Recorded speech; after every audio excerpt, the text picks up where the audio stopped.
kailangan maging mayaman.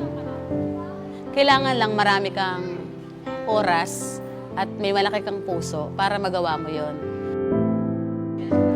Ako si Ria Bernardes, volunteer teacher sa Gawad Tilinga. 2016 I resigned para dito sa Sagip Batang Palengke. Itong assembly nila nagsimula noong 2014. Nagsimula ako sa 1 hanggang 4 hanggang 7 bata lang na mga nakilala ko sa palengke. Mga madudungi sila, tapos nanlilimos, yung iba nagsusolvent.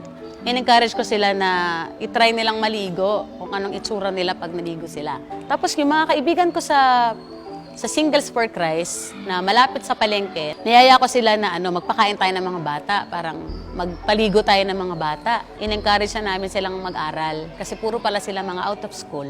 So walang mga birth certificate, hindi kaya ng magulang i-assist, walang time or ayaw nang tanggapin sa school. So pinakiusap namin sila sa mga schools kung saan sila malapit.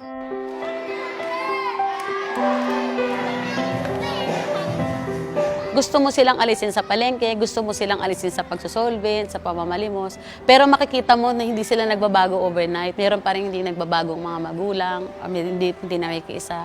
Masakit yon. Kapag gusto kong mag-give up, ang iniisip ko na lang, na ako din naman, ganun din naman ako matigas din ang ulo ko, makulit din ako, na ang Diyos tawag ng tawag sa akin para maging mabuti akong tao. Pero ako, katulad ng iba ko pa mga kasamahan, patuloy pa rin naman kaming nagkakamali.